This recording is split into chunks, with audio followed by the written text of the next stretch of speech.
नमस्कार, स्वागत है आपका हमारे चैनल में। अब खबरें विस्तार से।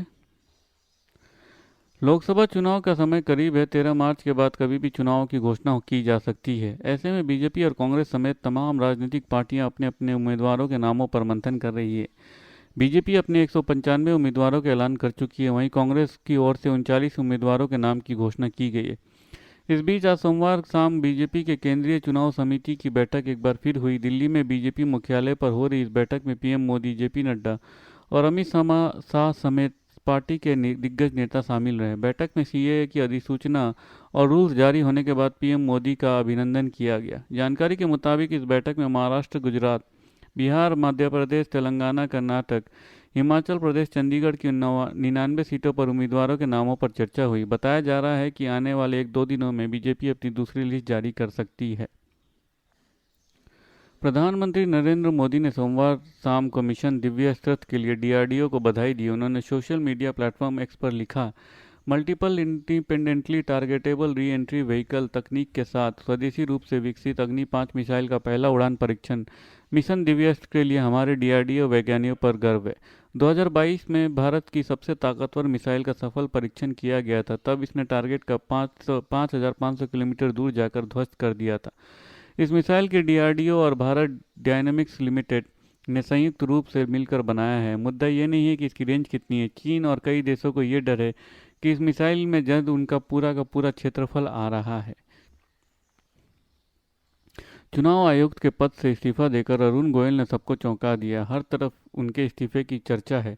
इसे लेकर विपक्ष केंद्र पर हमलावर है और सवाल पूछ रही है कि अरुण गोयल ने इस्तीफा दिया क्यों। उनका कहना है कि अरुण गोयल को बीजेपी सरकार ने ही साल 2022 में जल्दबाजी में पद पर नियुक्त किया था। अब ऐसा क्यों हुआ कि अरुण गोयल ने रिजाइन कर दिया। अरुण गोयल भारत के केंद्रीय निर्वाचन आयुक्त थे। सब कुछ बढ़िया चल रहा था। लोकसभा चुनाव की तारीखों का ऐलान होने वाला था। केंद्रीय गृह सचिव अजय भल्ला चुनाव आयोग पहुंचते हैं, लेकिन बैठक में गोयल वहां मौजूद नहीं होते हैं और खबर सामने आती है कि अरुण गोयल ने इस्तीफा दे दिया। Arun Goyal Indian administrative services यानी आईएएस के वरिष्ठ अधिकारी हैं। चुनाव आयोग में उनके बॉस यानी मुख्य चुनाव आयुक्त राजीव कुमार भी एक नौकरशाह थे। वो भारत राजस्व सेवा से जुड़े थे, जिसे आईएएस भी कहते हैं। इंडियन सिविल सर्विसेज परीक्षा में आईएएस की मेरिट आईएएस से नीचे होती है। मुख्य चुनाव आयुक्त राजीव कुमार ही उस वक्त अकेले केंद्रीय चुनाव आयोग का कामकाज देख रहे हैं। उनके साथ काम करने वाले 2 चुनाव आयुक्तों के पद खाली हैं, क्योंकि इलेक्शन कमिश्नर अनूप चंद्र पांडे सेवानिवृत्त हो चुके हैं, जबकि दूसरा इलेक्शन कमिश्नर अरुण गोयल ने पद से इस्तीफा ही दे दिया। 2022 में अरुण गोयल को 2027 तक के लिए चुनाव आयुक्त का पदभार दिया गया था। वीआरएस लेने के एक दिन के भीतर उनकी नियुक्ति पर बड़ा विवाद हुआ था और मामला सुप्रीम कोर्ट तक पहुंचा था, लेकिन सब कुछ धीरे धीरे निपट गया। फिर अचानक अरुण गोयल ने इस्तीफा दे दिया और उनके इस्तीफा राष्ट्रपति ने भी फौरन स्वीकार कर लिया। अब जब ऐसा होता है तो आम आदमी के मन में कुछ सवाल तो खटकने लगते हैं।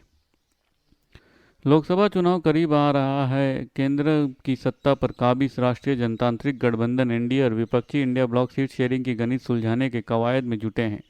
दोनों ही गठबंधनों में उत्तर प्रदेश जैसे बड़े राज्यों के सीटों पर सवाल सुलझ गया है, लेकिन बिहार से लेकर महाराष्ट्र तक अब ये सवाल मुश्किल बना हुआ है। सबसे मुश्किल हालात महाराष्ट्र में है, जहां एनडीए हो या इंडिया, दोनों में से किसी भी गठबंधन में सीट शेयरिंग का ऐलान अब तक नहीं हो चुका है। भारतीय जनता पार्टी और कांग्रेस दोनों ही पार्टियों को अपने अपने गठबंधन में सीट शेयरिंग को लेकर बड़ी मशक्कत करनी पड़ रही है।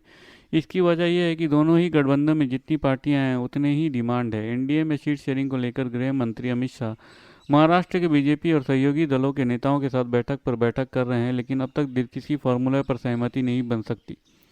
डिप्टी सीएम देवेंद्र फडणवीस ने यह दावा जरूर किया है कि करीब 80% मामला सुलझ गया है, लेकिन सवाल ये भी उठ रहा है कि सहमति बनेगी कैसे। देश में होने वाले आगामी आम चुनाव में अब कुछ ही वक्त बचा है। लोकसभा चुनाव के लिए राजनीतिक पार्टियों ने अपनी अपनी तैयारियां शुरू कर दी। दूसरी ओर बीजेपी साउथ में अपने दुर्ग को मजबूत बनाने के लिए क्षेत्रीय दलों से बातचीत कर रही है। अब जानकारी आ रही है कि भाजपा चंद्रबाबू नायडू और तेलुगु देशम पार्टी और पवन कल्याण की पार्टी जनसेना ने आगामी लोकसभा और विधानसभा चुनाव साथ लड़ने का फैसला किया है। तीनों पार्टियों के बीच सीट शेयरिंग के फॉर्मूले पर सहमति बन गई है। आंध्र प्रदेश में टीडीपी 17 लोकसभा सीटों पे तो बीजेपी 6 सीटों पर चुनाव लड़ेगी और पवन कल्याण की पार्टी जनसेना 2 सीटों पर चुनाव मैदान में उतरेगी। लोकसभा चुनाव के अलावा तीनों पार्टियों के बीच विधानसभा चुनाव को लेकर भी गठबंधन हुआ है। विधानसभा चुनाव में टीडीपी 144, बीजेपी 10 और जेएसपी 21 सीटों पर चुनाव लड़ेगी। सीट शेयरिंग के फॉर्मूले पर जानकारी देते हुए चंद्रबाबू नायडू ने कहा है कि आज अमरावती में बीजेपी, टीडीपी और जेएसपी ने सीट बंटवारे का जबरदस्त फार्मूला बनाया गया है। मैं विनम्रतापूर्वक आंध्र प्रदेश के अपने लोगों से इस गठबंधन पर अपना आशीर्वाद बरसाने और हमें उनके सेवा करने के लिए ऐतिहासिक जनादेश का आह्वान करता हूं। धन्यवाद। खबरें समाप्त हुई। अगर आपको हमारे वीडियो के कंटेंट पसंद आ रहे हैं तो इसे लाइक और सब्सक्राइब जरूर कीजिए, अपने परिवार और दोस्तों में शेयर कीजिए और अपने सुझाव कमेंट बॉक्स में पोस्ट करना ना भूलें। धन्यवाद। आपका दिन शुभ।